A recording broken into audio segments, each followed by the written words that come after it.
panguva ino iri kuchiridza nyika yeZimbabwe nhau ye2030 plan iri kuonekwa kunzi ndo iri kungotaurwa nevanhu vese kumabasa kumachechi iri kuonekwa kunzi ndo iri kukurukurwa. Panguva ino tikuona people they are condemning the 2030 plan, and panguva ino we are seeing war veterans, we are seeing my civil societies, everyone panguva ino vari kuti how far these 2030 lieutenants are they sure kuti by 2030 they'll be still alive. Varukia panguva ine vachichallenge Mwari kuti subscribe like on the bell icon.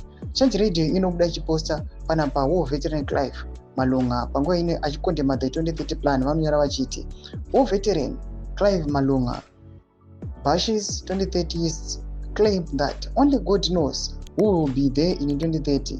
He even challenged 2030 supporters saying even 2026 is too far. Tomash kwatogwa na Clive Malunga panguva ine achiti everyone anomuka makuseni achinamata achiti Mwari vaita kuti aone zuva ranhasi, and they never know kuti during the day vachaspenda the day how. Avatombozivi kuti vachazopedza zuva racho here or not. But panguva ine kuri kuonekwa kunzi ma 2030 supporters panguva ine confidence yavainayo mu 2030 plan vanoita sekunge vakatoona reflection yamakore asara kuti asvike mu 2030. Panguva ine vachiclaim vachiti panguva ino we bash the 2030 plan, and panguva ino zvigananda hatitombozivi kuti 2030 kwe kunei, even 2026 is too far. Mashoko ari kubuda panguva ino ari kuonekwa kunzi zvigananda zviri kuita zvazvinogona kubuda mari dziri kubuda panguva ino kuti vasupport the 2030 plan.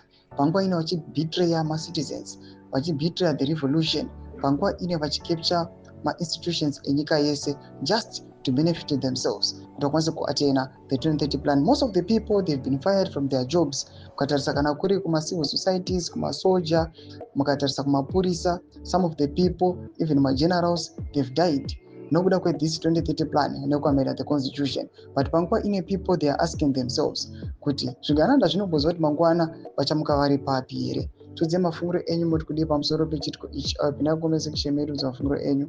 Subscribe or like, check on the bell icon.